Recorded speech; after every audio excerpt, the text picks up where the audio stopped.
Alright, welcome to Worldcon Office Hours. Sorry for the slight delay, but I believe I did it correctly now, and I made sure I started streaming before my mic was on. I made sure my mic was on before I started streaming. Okay, so let's see who is with us today.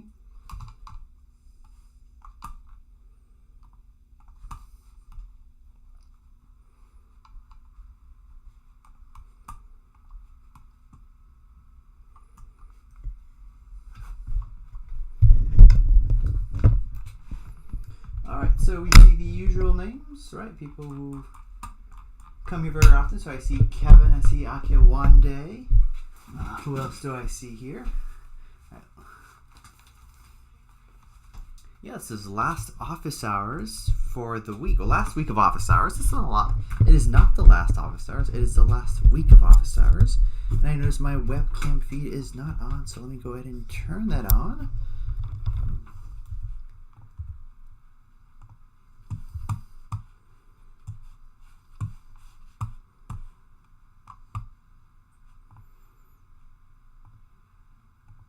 Okay, so there. You should see me now. Let me just go ahead and get some of this here organized. Thank you. Okay, so I see Priya is here, Farouk is here. Thank you, Akewande. Alright, I see Manos is here, Francis is here.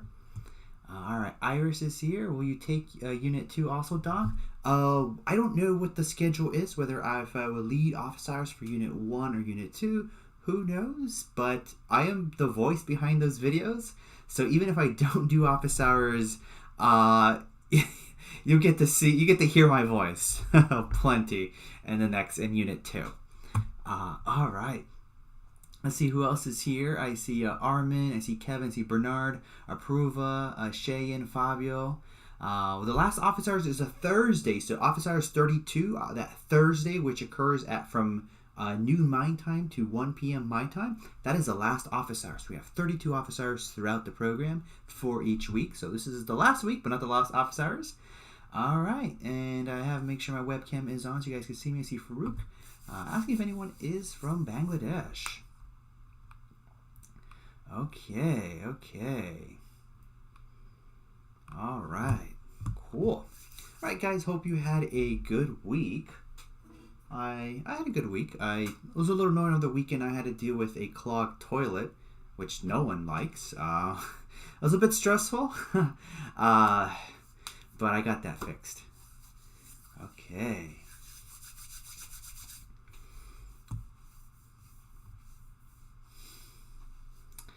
The applications for Unit 2 for the upcoming session are currently open. I believe they close the 6th of September. I could be wrong, so let me look at the website. So the deadline is September 7th for Unit 2. So make sure that you apply to Unit 2. When you go to the apply website, make sure you logged in with the same account you used to apply, and make sure you check the Unit 2 box. So please apply to Unit 2 before you forget, right? We want to see you in Unit 2. Build upon what we've learned in this unit and learn some more stuff, right? Okay. So let's go ahead and look at our agenda. So our agenda is a bit blank today, but really it's going back to that project we discussed, that web application.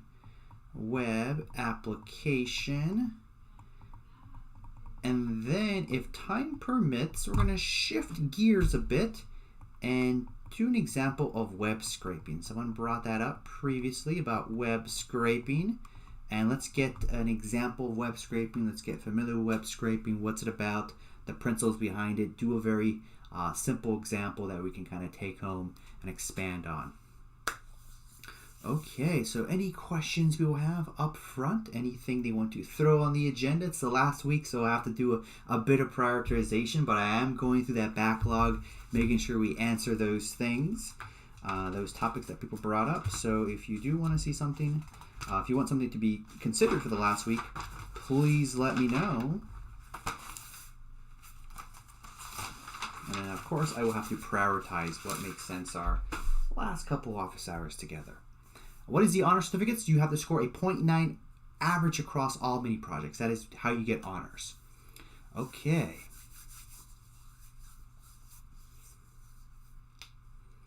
Okay, all right.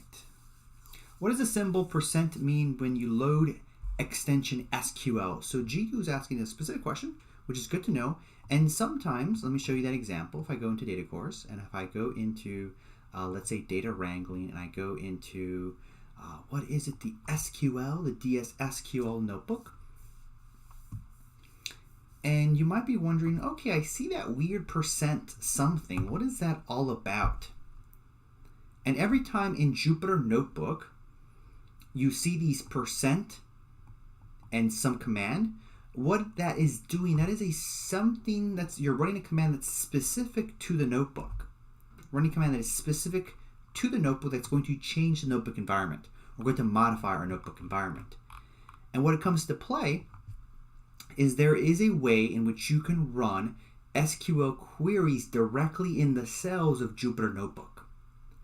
However, in order for you to do that or use that capability, you have to load that extension.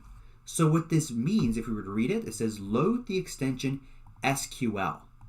And this goes ahead and allows us to create a connection to an SQL database. And this will allow us to run SQL commands in a cell. And here we load, every time you see the %, that's something you're doing to the notebook. And here we're creating a connection to an SQL database. And now we are ready to run SQL queries in Jupyter Notebook.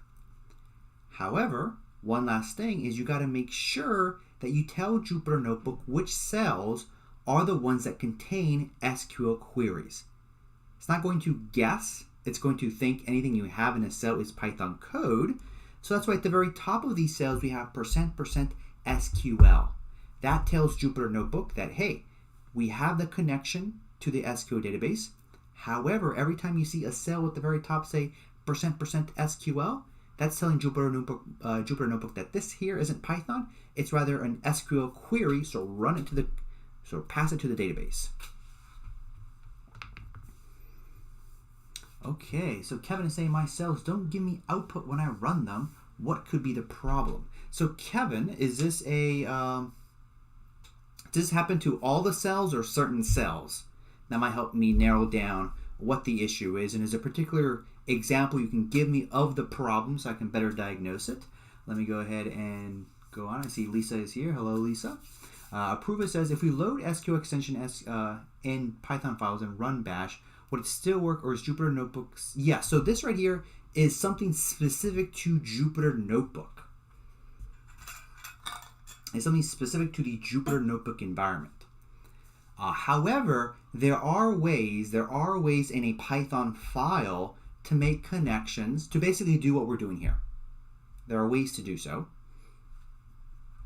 But this is sort of convenience that this extension is a convenience of Jupyter Notebook.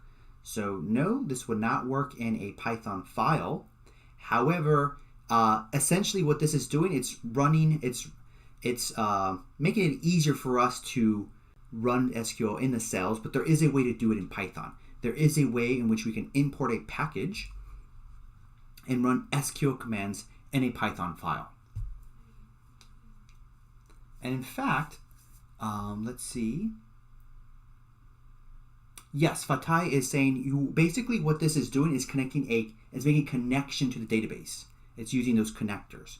So what I could do, out of completeness, I'm going to go open up a new text file.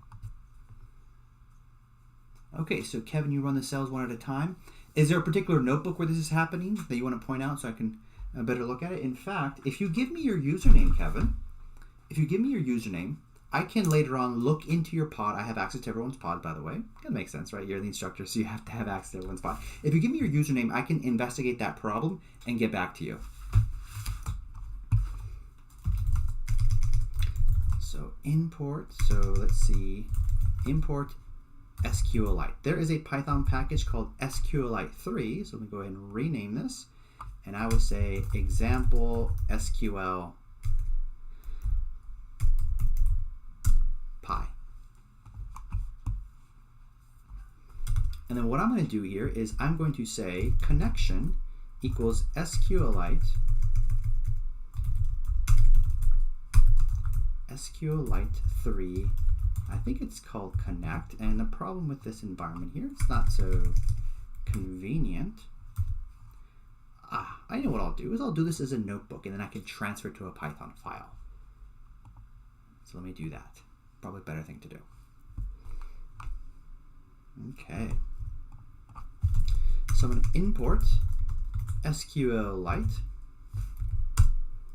Run that there. I'm going to create a connection, and I say SQLite 3 dot connect, and I have to specify the file that I'm connecting to. Let's see, where is that file? Where isn't? I don't see it.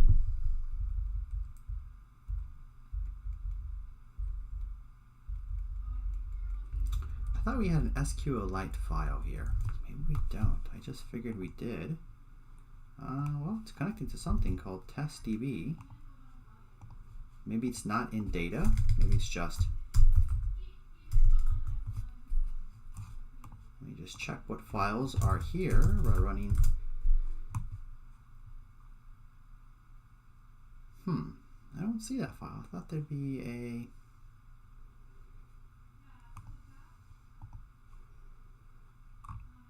Oh, I know why, because I think I failed to download the file. If I say run all,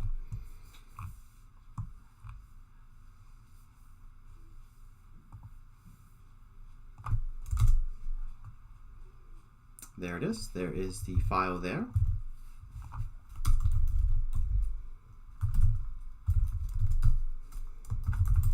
So what I do is I make a database connection. So this Python package allows me to create a connection to a database.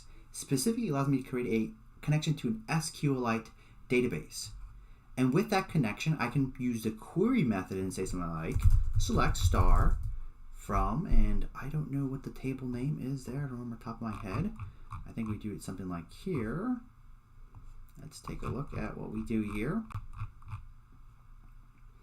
So we got a table like customers. So if I say select from customers, I say limit 5, let's say limit 10, an attribute error. I think what I need to do is, it's called execute, not query. And I got to make sure I assign that. I can assign it to a variable called cursor.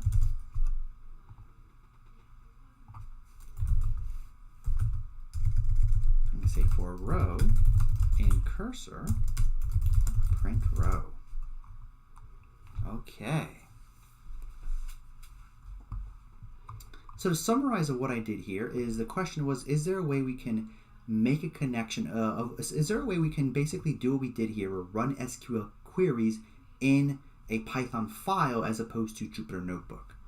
And what we could do is we just have to do a little bit of more work on our end, and I can just copy and paste a white hat there just to show you put into a Python file, right? Cursor. So import this package called SQLite 3, which allows to create a connection to an SQLite database. And then we use the execute method that says execute, run this query to the connection. What comes back is the result. And we say, let's say for row in cursor, I'll just print row out.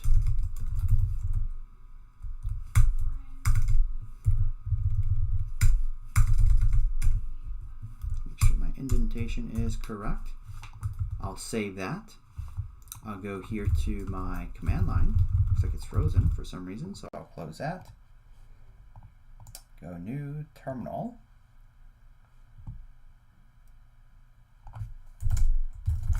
Good data course, and I go to data wrangling. Type in ls, and where is my file? What I call it, example SQL. So let me run that. Python example SQL. I get a syntax error, end of file while parsing. So it looks like I probably forgot some sort of quotation mark is probably what I forgot. Let's see if I can figure out. Oh, yeah, forgot the closing parenthesis there. Let me resave that file. Let me go back to terminal. Let me run that cell. And there's the output. So that's how you would do so in a Python file. And essentially, what this is doing is that it's doing what we did here behind the scenes.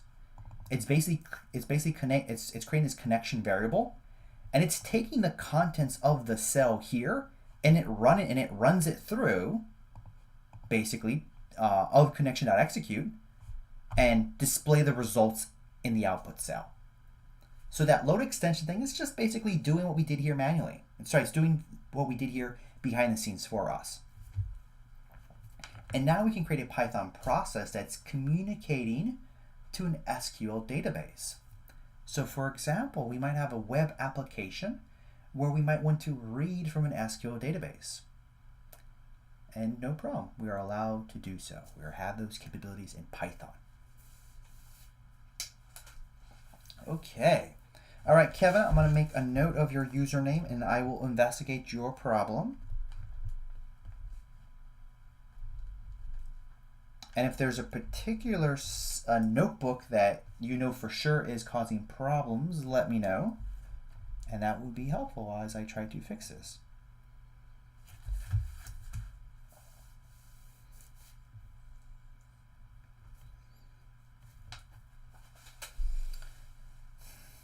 Okay.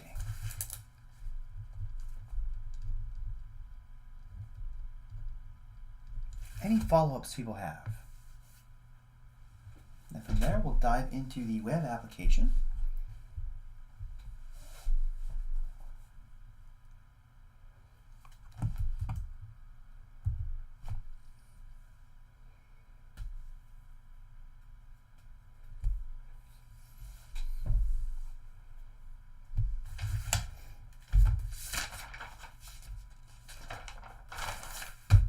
Okay. All right, so let's go back to the web application. We're almost done. We want to go ahead and deploy it to some platform so it lives on the World Wide Web. We can share it with people. So let's go back. Let's go into Data Course. I believe what I call it project. And there, if I go into, let's say, app.py, there was a problem with the IP address, of getting the IP address. And part of the issue was because we're running this in Jupyter Hub and it's doing something weird to our IP address. So let me go ahead and fix something really quick with my computer. Let's see if this fixes it.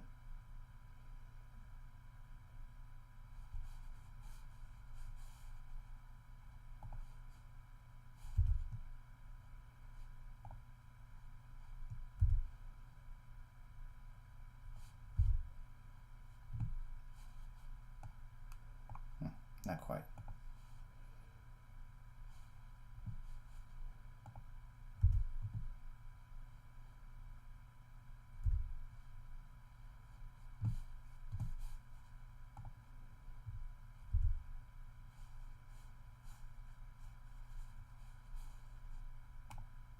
All right, sorry about that. Okay.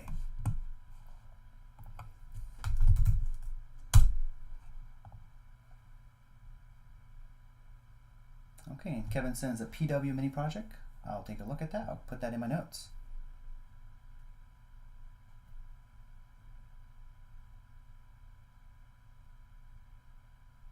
And what I'm going to do here is I'm going to fix, there was some code that I changed to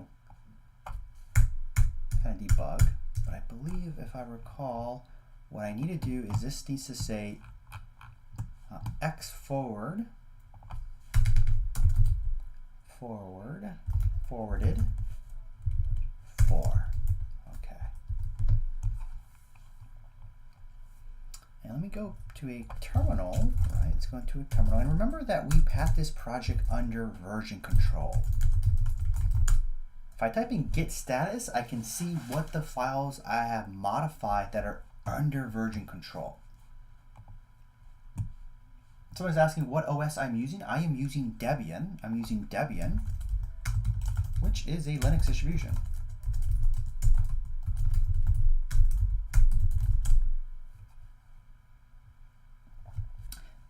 Irish is saying, does ISQLite have the full functionality of SQL? And the answer is, I believe the answer is pretty much yes. And I could be wrong, but I believe the answer is pretty much yes, because essentially what SQLite 3 is just providing a connection to a database. So if you can formulate what you want to do to that database, then you can perform an action on that database. Though I don't want to give an entire guarantee that everything you can do when you log into an SQLite database, you can do with SQLite 3 Python package. I believe is pretty much you can do everything. Okay. So I made some modifications. I'm going to do get status. I'm going to do get diff. Remember, get diff told me the differences, the changes. So it looks like I modified the greet, so it's called a function called greet, and then it converts to temperature, and then I did modify my main function. So I'm going to say get add greet. So that adds the file to the staging area, and then I'm going to make a commit. I'm going to commit what that change to history. I'm going to make a log, basically, in the history of what I've done in this project. So I'm going to say here, describe what I did, and it says rename main function to greet. Okay.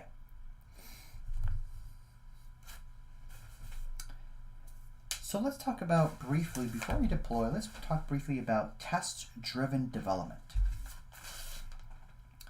And if we were to imagine, if we have a complicated machinery, let's say we're working on a gadget, working on some sort of gadget or device.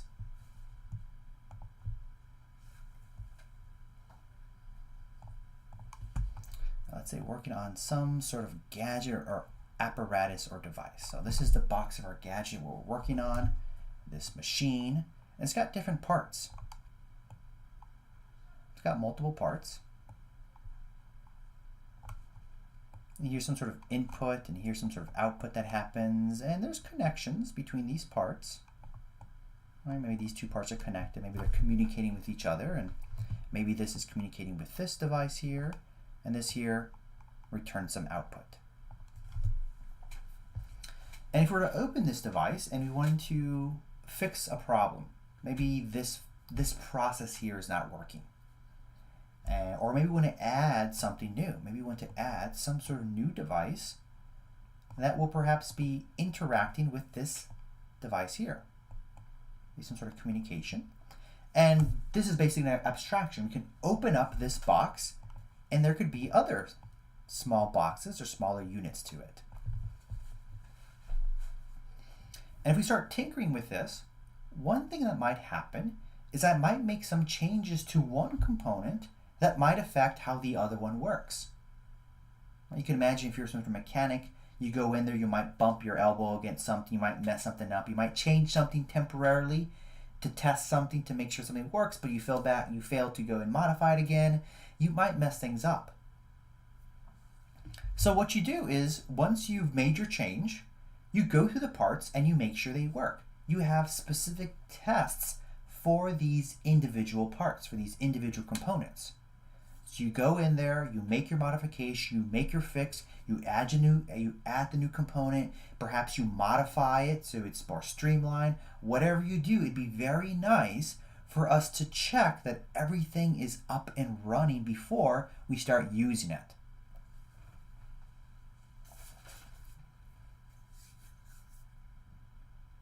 And this here is analogous to software development.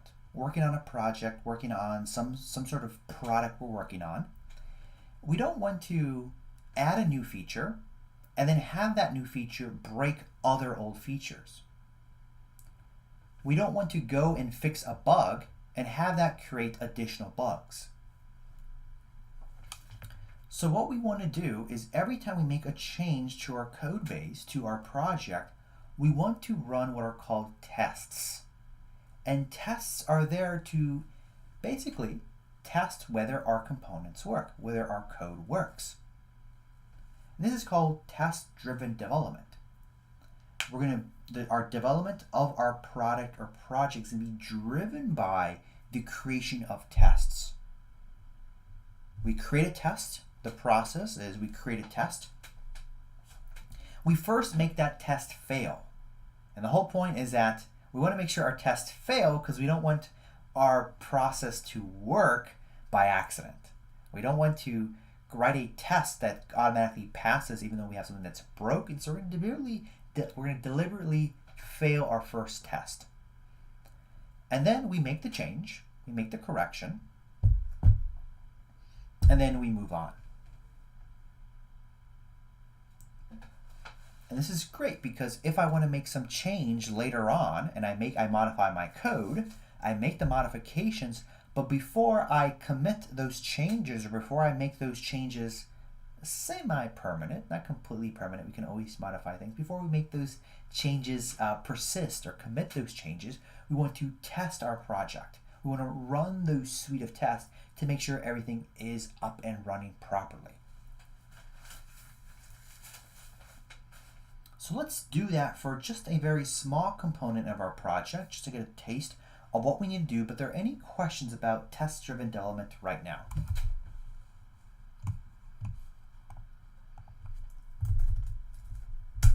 How all this testing, how it works, and what's it all about?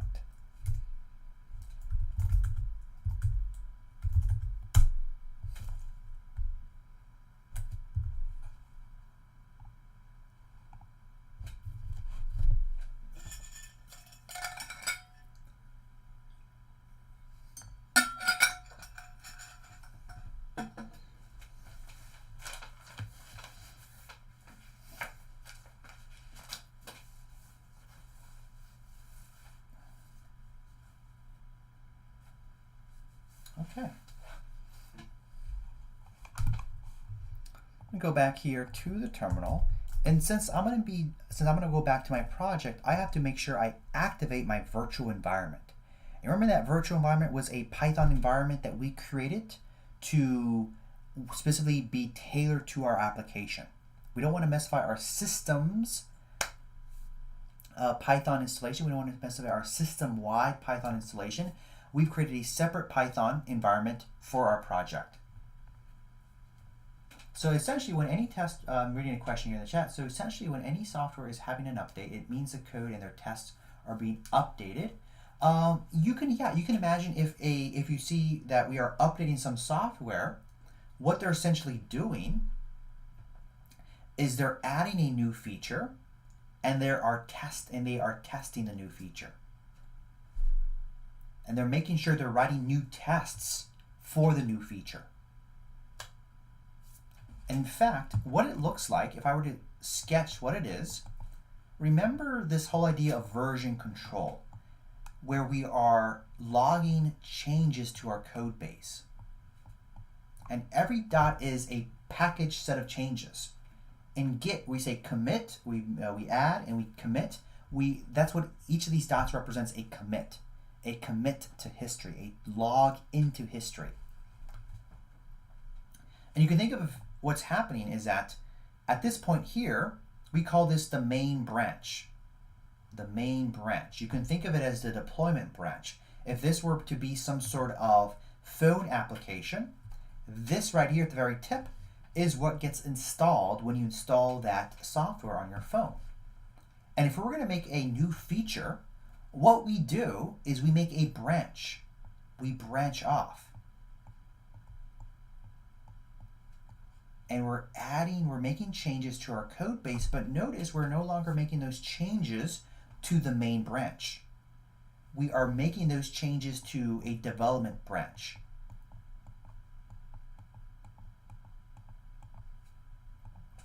And this is great because people, while we're not ready, we're making those changes, we're not ready for the world to see our project. We don't want our world to get our first draft of our project, where there might be some bugs or errors.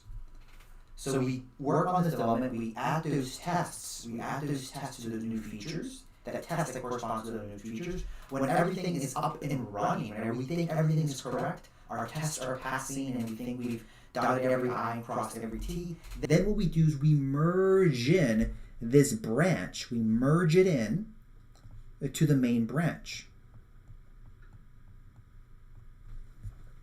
And then we tell people, all right, our project is ready. It's been updated. We might tell the operating system an update is available. Install it. So going back to Iris's question is, ideally, when a software is updated, they created a new feature and they tested it. Ideally, because, well, sometimes, things don't happen, right? Sometimes people don't test certain features, but ideally that's what's happening. Any questions about branches and test-driven development before we create a test for our function?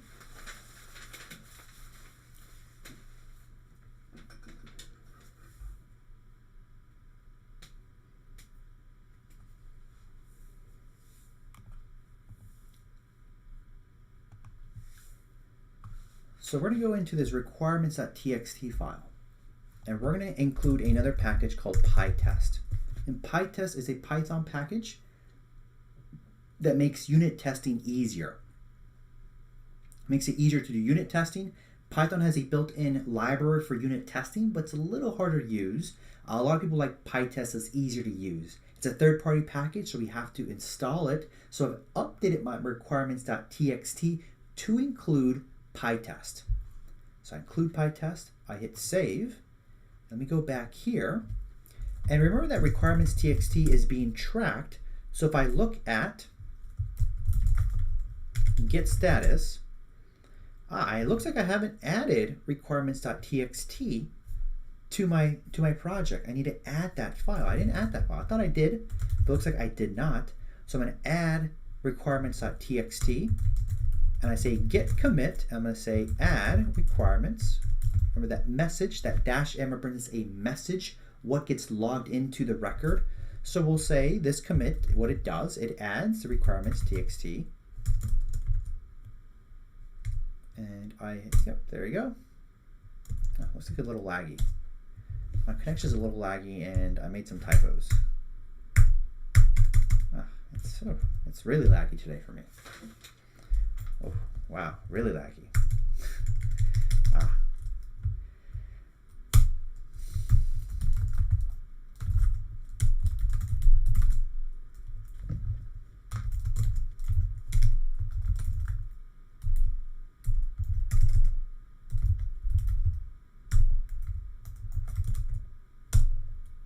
Okay. And now I got to, since I added a new package to my environment, I got to regenerate the environment. So what I'm going to do is I'm going to do Python. Let's see, I'm going to do source vim bin activate. So that activates my virtual environment. And I believe I can say pip install -r requirements.txt. So now I got to activate my environment. So I'm adding that new package. And if I hit pip freeze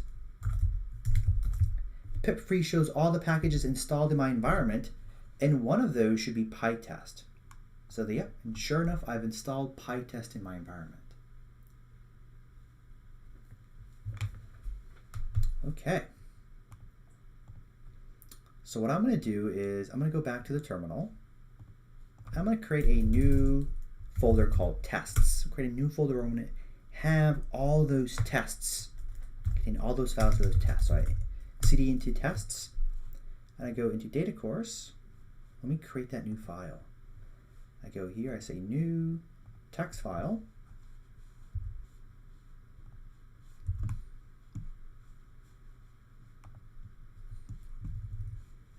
Okay. So what I'm going to say is I want to test that convert to Fahrenheit function. And keep in mind that test-driven development isn't the most exciting thing in the world. It's just not. But it's very essential. So some of the stuff it appears to be boring, but when our project gets more and more complicated, we're going to be very happy. We're going to be very glad that we create those tests. Because when projects get bigger and bigger, lots more code, lots more modules and functions, then more things can happen, more wrong things can happen. So it's nice to know that we have a set of tests that we can run to make sure everything is up and running. It's like a diagnostic, right? We make a car repair and the mechanic runs diagnostics. I know very little cars, so sorry if I mess up any language, but yeah, it's sort of a set of diagnostics that we run. Okay, so what I'm going to do here is I'm going to say from weather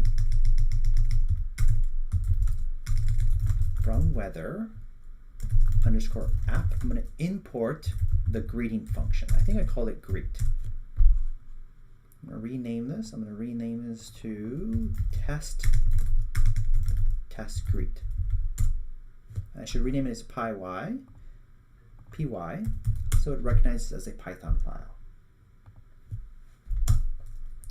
And I'm going to say def test, and I'm going to call it test convert. What did I call that function? Let me open up greet.py.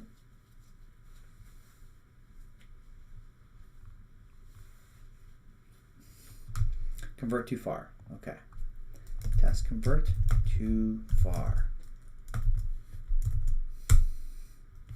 And like I said, we're going to make sure we fail this test.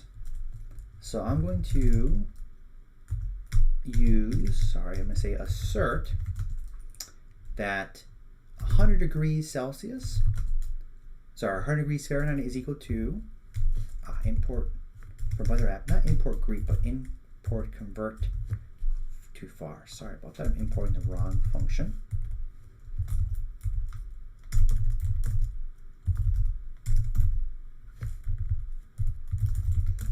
Too far.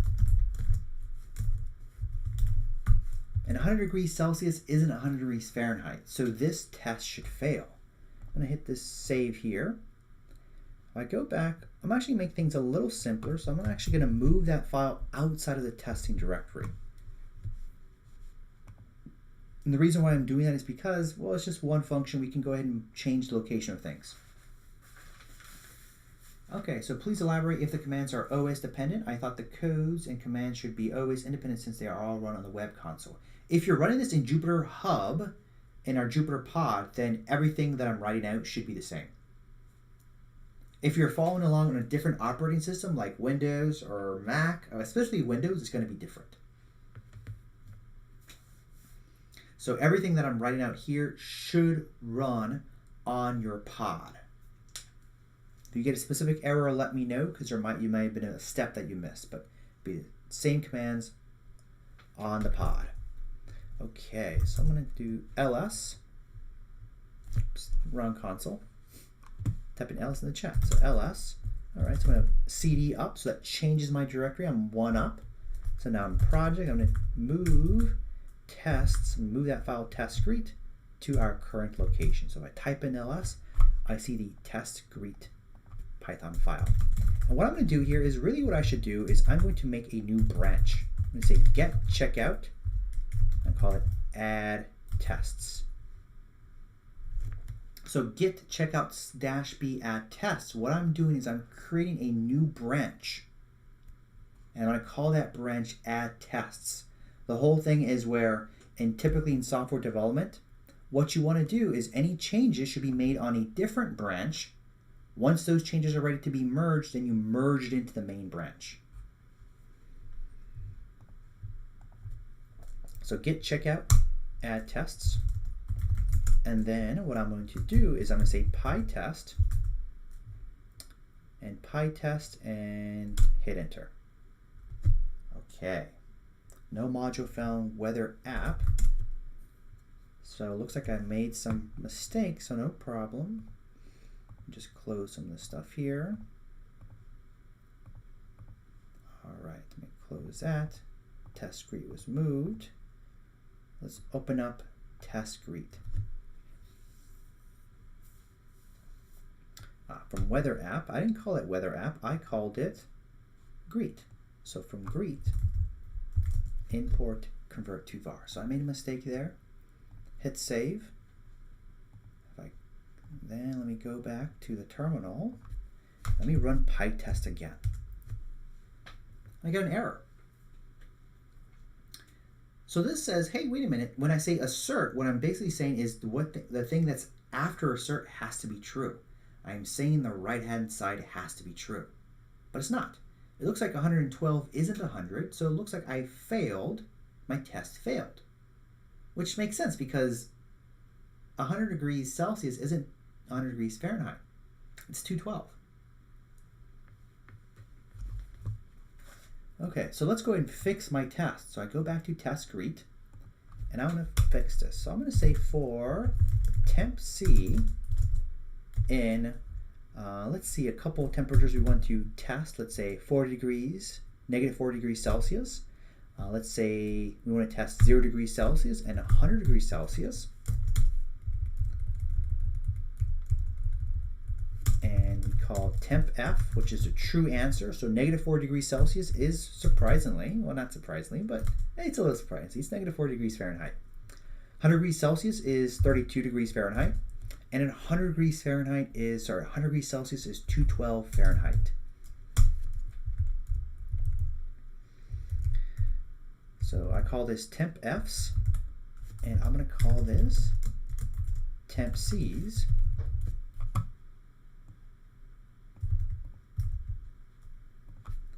What I'm going to say is for temp F, temp C in zip, temp Fs and temp Cs. So I'm going to iterate, I'm going to zip those two things again and iterate through temp F and temp C. I'm going to assert that temp F is equal to the output convert too far of our temp C. I'm going to erase this old line there. Save this file. So essentially I'm testing 3 values. I'm testing that ensure that my function works for these 3 values. Of course, it's impossible to test my function for all possible inputs. So I've chosen certain inputs that kind of expand the range. Right? Perhaps I should need to consider special cases. But this, I think, should kind of give me a good feel for whether my function indeed works. So I'm going to test these 3 values for Fahrenheit, negative 40, 32, and 212. I hit save. Let me go to my terminal. Let me run the PyTest. So I type in PyTest in the command line. And my test has passed. It has worked. Questions up to this point? I'm going to get something to drink, so give me a minute. I'm a bit parched, so give me a second while I get something to drink, but let me know if you have any questions.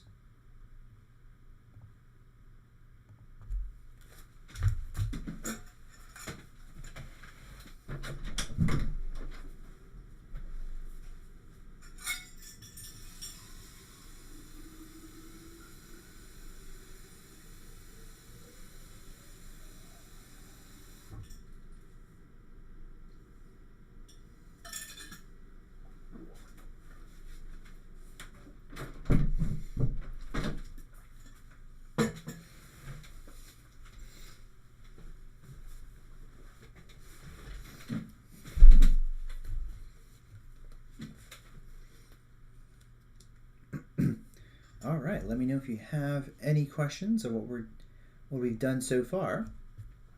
But a recap is we've made a branch and we made a test, our first test. And more importantly, we've also ensured that our test, our new feature, passes. Okay.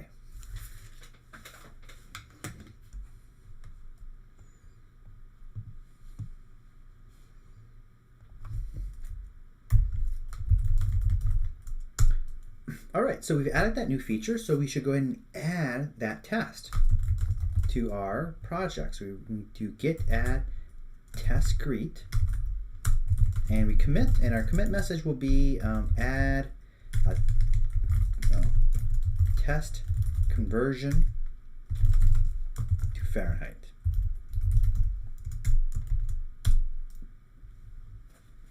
Okay. But if I do git status, we are currently on a branch called add tests. I want to make sure I merge in that feature to my main branch.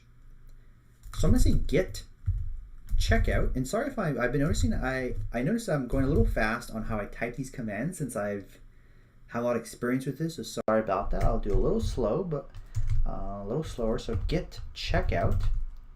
I'm going to say master. Git checkout master. So here is I'm checking into or checking out of my current branch, which is called add test, and going back to the master branch. Actually, before I do that, I'm going to say git log. And git log returns all the changes that I've made to this project, the logbook.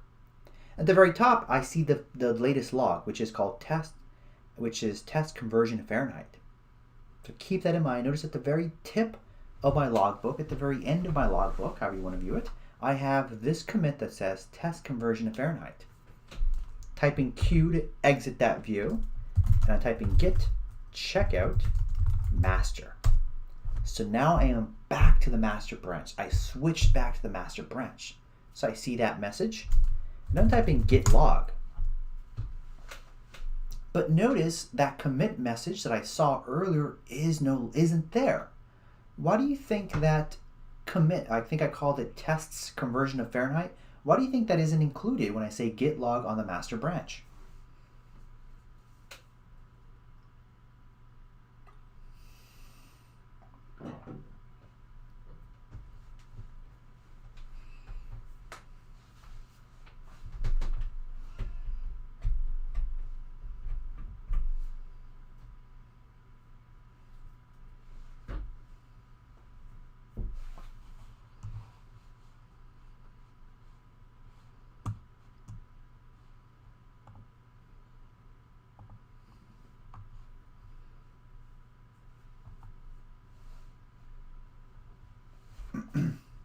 Yeah, exactly.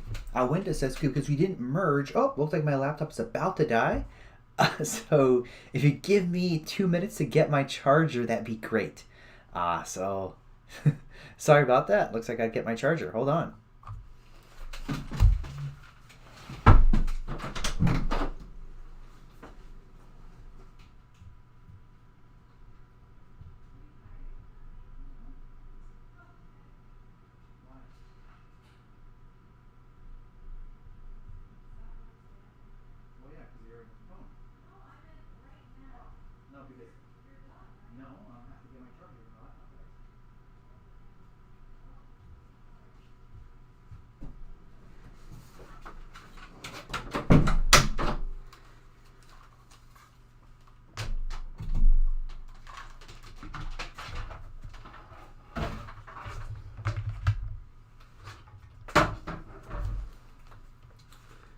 Alright, sorry about that. I am back. My laptop is charging, you can tell. Okay, so let's see what you guys responded. Yes, so because you didn't merge in the master branch. So what we've done is essentially, we've created this other branch, and it's only one commit long. It's not this so many commits, but we got to merge it into master. We branched off. Right, here's our master branch. We created a second branch. Now we got to merge this branch into master. Okay.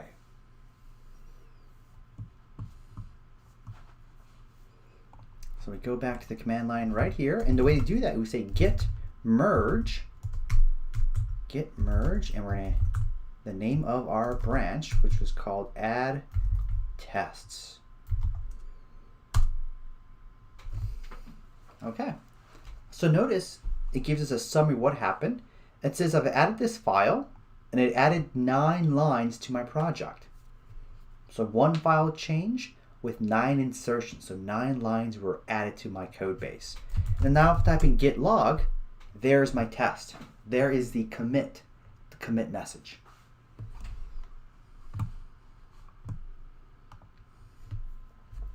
Okay.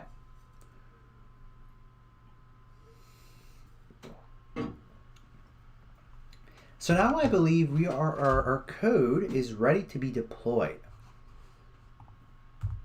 And remember, our project is currently working on, we got a project to work on locally on Jupyter Hub, on our pod, but we want to deploy this project to a third-party service so that everyone can access our project. So in other words, we have it working locally. So here is, we have it working locally. We want to deploy this to a cloud service. And specifically, we're going to use Heroku. As I mentioned before, I like Heroku because it's free. Not only is it free, you don't have to put your credit card down.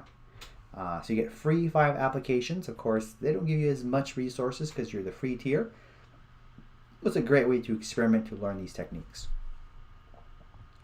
Okay, so let's go ahead and get our code ready for deployment. There are a couple of more changes we need to do. And one of the things that I realized today is that you cannot deploy on Jupyter Hub. There's some software that we need to install to allow you to deploy from Jupyter Hub, but we don't allow you to do that. It makes sense. We don't want every student to make these drastic changes to their environment because they can mess things up, and then we have to go and fix them. So unfortunately, there's going to be a certain point where I'm going to tell you have to do this on your personal computer. We're not there yet. I was really hoping you can do this all on our pod, but we can do everything but deploy to a third-party service in our pod. So unfortunately, that's just life there. But I'll tell you where up to what point you have to do it on your personal computer.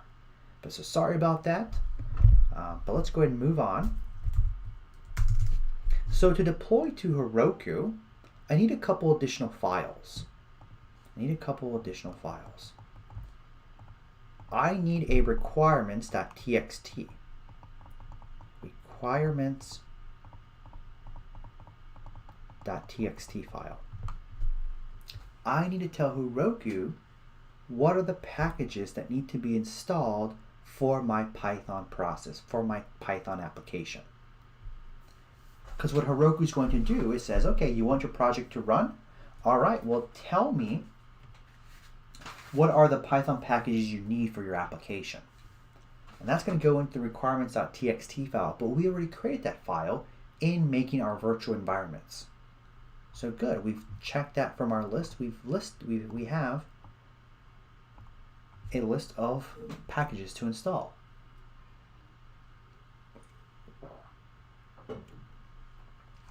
One thing I want to add here is if I go to my requirements.txt, in a real application, we would give a specific version numbers of these packages. The whole point there is that we want to ensure that our environment that we deploy is exactly like our testing environment. Packages change. When packages change, new features are added, old features might break. That's just the way it is, right? That's just life. These packages may not be 100% compatible with each other with newer versions. So the thing you want to do is that once you've nailed down your development locally, you want to ensure that your requirements.txt reflects the packages that you want to, that you know your application works. So that when you deploy the service, it's going to install the same packages and the same versions because that works. And this is a whole big field, unfortunately, a whole big mess, and there's different different solutions to different problems. But we're not going to wade into those issues. But the whole point here is typically you want to specify package versions for deployment, so you tell specifically what version of the package you install. And let's actually do that. Let's do that. Let's do that. We're going to do it for all the packages, but what I'm going to do is I'm going to say pip freeze. And what pip freeze does, it shows all the packages and their versions that are installed in our environment. Now you notice there's more than 3 packages installed. So it's a little weird. A requirements.txt has 3 packages, but when we say pip freeze, we have more than 3 packages. In fact, let's see how many lines we have. I have 23 different packages installed here.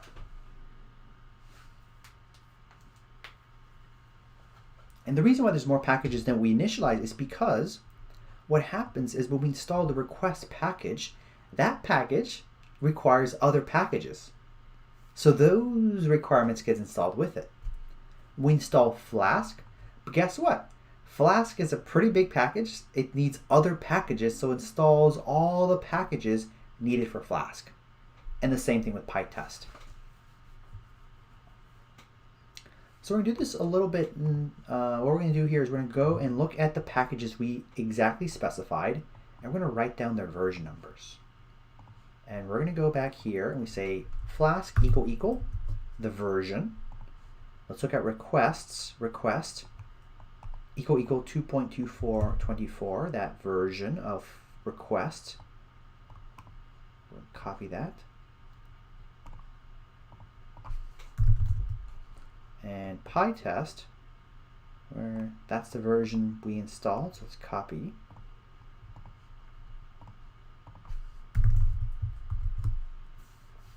And there's one other package, dependencies, correct, Fatai, that is the word that I meant, dependencies. I didn't say it explicitly, but that is the word you need to be familiar with.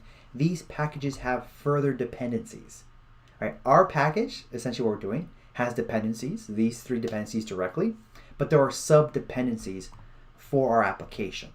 So requests has its own dependencies and those need to be installed. But we'll just specify the versions of the packages we directly use in our application, requests, Flask, and PyTest.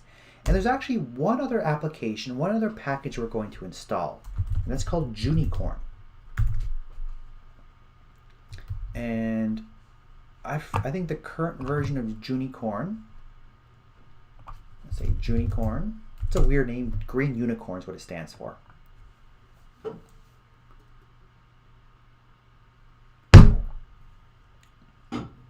Let's see, current latest version 20.0.4. Okay, I'll do a quick pip freeze. Yes, we can also do that. Gaurav, correct. We could have piped the output of pip freeze into a TXT file. The reason why I didn't want to do that was because there is a bug with, I'm going to curious to see what happens if I say pip freeze.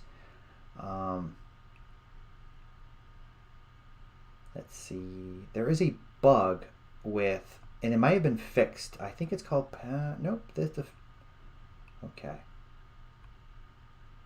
Yeah, the bug isn't here. So let me explain. There is a bug in some package that a certain Linux distribution has to use, and that bug is present in my operating system, and that made it, when you call pip freeze, it added a package that should not be installed when you deployed to Heroku. I forgot the exact details, and I was like, well, let me not show you pip something because the bug might be still present.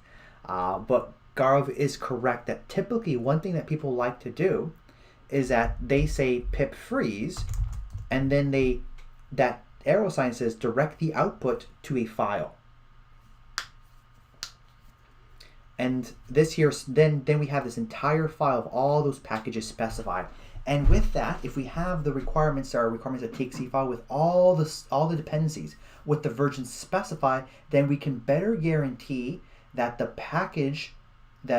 we can better guarantee that our application will work in the deployment environment, because we are specifying all the packages down to the very last one with version numbers.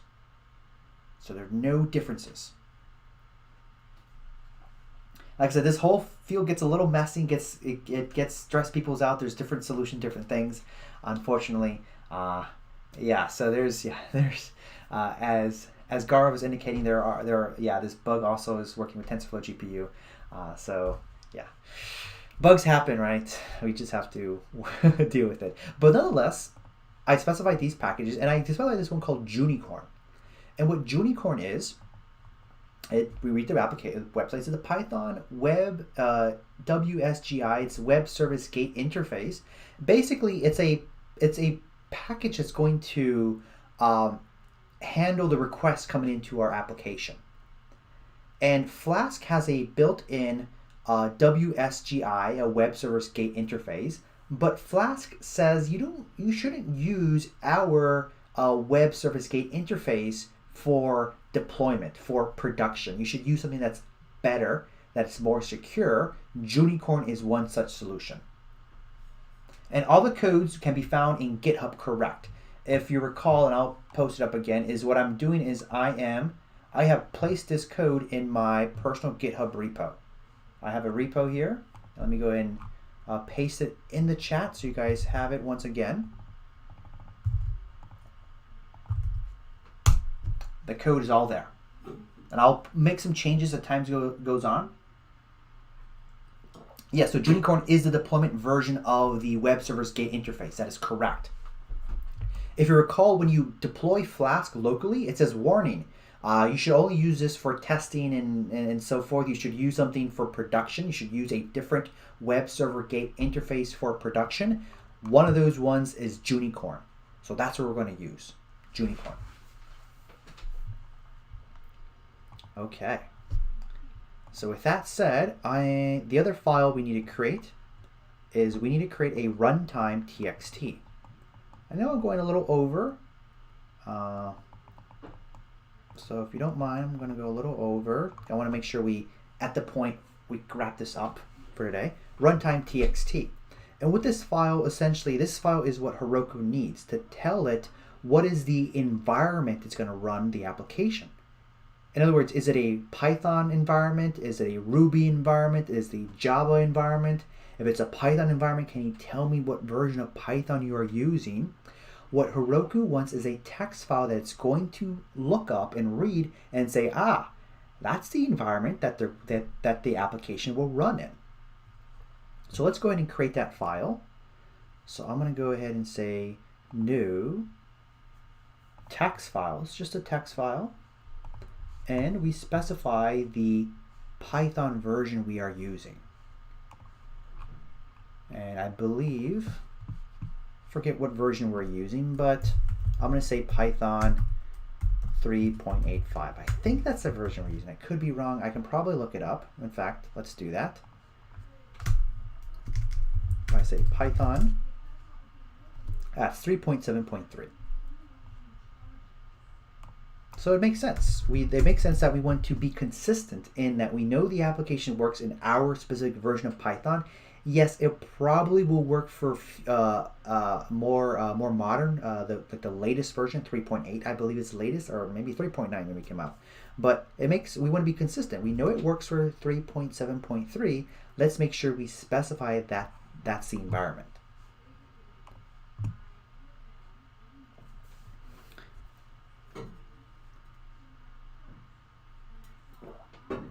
So I'll save this here, and I'm going to rename it as runtime.txt.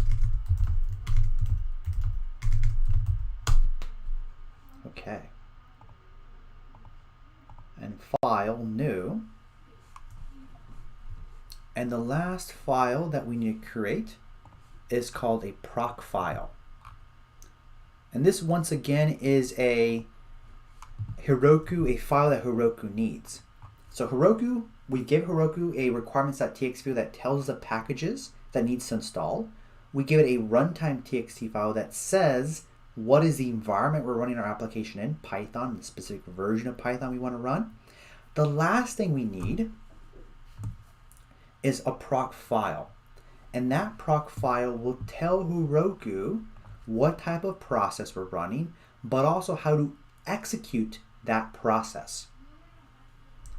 So it's a web process, and the way we're going to execute that web process is we're going to run Junicorn, which is that web server gate interface, which you don't need to be concerned about the details, but essentially it's going to handle the requests coming in. And the way we run an application using Junicorn is we write out Junicorn and say app. This here is the name of the file, or the Python file.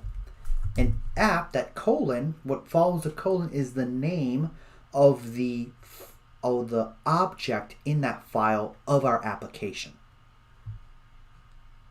So remember, we have a file called app.py that contains our application, and our application is called app. So lots of apps, right? We have an app.py, which is the name of the file. In that file, the application that we want to run, in fact, app.run, is called app. So what this says here is we're going to tell Heroku we're running a web application, and the way you execute that application is we're going to run it through Junicorn. Junicorn says, hey, what's the Python file it exists in? Oh, it's called app, in that file, what is the object I should run? That's also called app. Save that, rename it as proc file, and it has to be, I think it's case sensitive because Heroku's going to look specifically for that file named exactly proc file, capital P. It has no file extension. I see that someone is asking, did we solve the lat issue in last week's project? And we did. And the problem was that the way how we get the IP address. What was happening is that we're getting an IP address that wasn't giving us the lat. So we made the fix. The fix is in, if you look at my repo, the fix has been implemented. So yes, we solved that issue. It's just the problem was causing the fact that we're running this in our pod, and our pod is running behind a proxy, and I don't know all the intricacies, to be honest with you, but that was preventing our application from running how it would be when we deploy it. So any questions you guys might have? Any questions you guys have?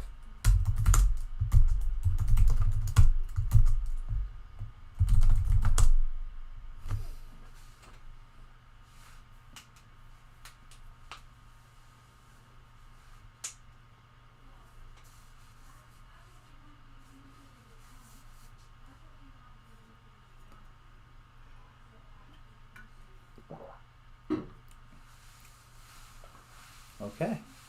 All the codes that can be found on the GitHub, correct? Yes, Jigu. All the code can be found on my GitHub. It's ready. In fact, I have a README file that explains all the steps involved to deploy it.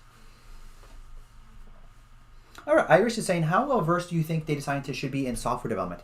I think data scientists should be aware, at the very least, should be aware of software development principles, because they may not write a lot of, well, not that they won't write a lot of software, but they might have to interface with teams that might be doing the more traditional software development. Data scientists might be in charge of writing out pieces of code or processes for data science, for data processing, data cleaning, machine learning, and so forth. And it's best that they write those processes with software development in mind. They might hand that off to a software developer, a traditional software developer, but you can imagine that everyone's lives would be a lot easier if the data scientist is aware of software development. And it does vary between company to company. Some companies, the data scientists have to do lots of things. They have to, unfortunately, for better or worse, they have to do lots of things. Other companies, data scientists are kind of going to do one thing, very specialized. So it does vary with companies, but I think it's important for data scientists to understand the principles of software development so they can better interface with those traditional software developers. So I'm going to say I should probably make a branch that gets my code base ready for Heroku. So I'm going to create a branch called, I say git checkout -b, create the branch, and I call it Heroku deploy. So get it ready for Heroku deploy. Yeah, if you know both, you're a full stack data scientist. So now I'm going to add so I'm going to add requirements.txt since I modified it. So I say git commit, and the message is specify version numbers, git add proc file, and I'm going to make a commit message that says add proc file, git add runtime, git commit add runtime.txt. Clear that. Git status. Oops, git status. And I see other files. Oh, I haven't even added the app.py file. Oops. Probably do that. Git commit add app.py. Okay. And then I say get checkout master and get merge Heroku deploy. Okay, so summary of all the changes. Okay, I type in git log. Okay. So now my application is ready for deployment in Heroku. So at this point here, given our pod configuration, you cannot do this on your pod. You have to do this on your personal computer. So two things you can do. Make sure you sign up for Heroku if you want to follow along at home tomorrow. So sign up for Heroku. Install. There's a if you look at. Let me go ahead and show you this. So let me go ahead and paste this here. I've been showing you guys the code.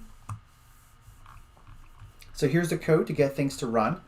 So I have a link there about installing Heroku, getting Heroku to work on your personal computer. So you have to install that, follow that direction there. And one thing I want to point out is, yeah, you can get the code here, or you can download the code from your pod, or you can go ahead and create a repo. You can create a GitHub account and create a repo that contains your specialized code, the code that you might have done some differences. I'm going to push your code to that repo so you have it available for you to use. So there's different various things. You can either deploy your code to your own repo, or you can download the code that I have in this repo. And then follow the directions to install Heroku, and we're definitely out of time. I went over today, but up to this point here, you have to do it on your personal computer. So any last minute questions people have before we convene for today?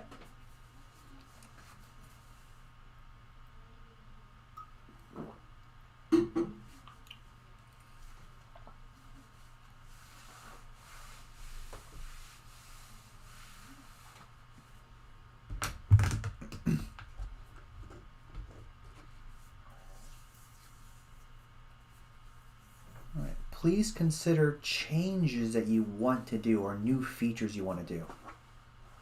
Okay, looking forward to, you're going to have event-based trigger sometime this week. And Gaurav, okay, if you can give me a specific example of like what you're looking for, that might be great. So I can better prepare offline regarding if we get to discuss event-based triggers.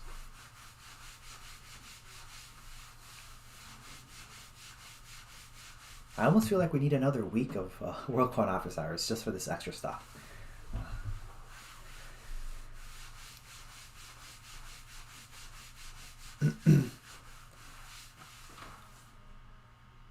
Okay. With that said, guys, take care. Think of things of additional changes you want to do to this project. We want to leave it into a form where you can go ahead and keep on modifying, adding new features, adding new tweaks to it. So with that said, guys, take care and have a good rest of your day, and see you tomorrow. If I change the CSV file from one method, some other Python code runs. Okay, so if I change the CSV file from one method, some other, okay, I'll keep that application in mind. So thank you, Gaurav, and see you guys tomorrow.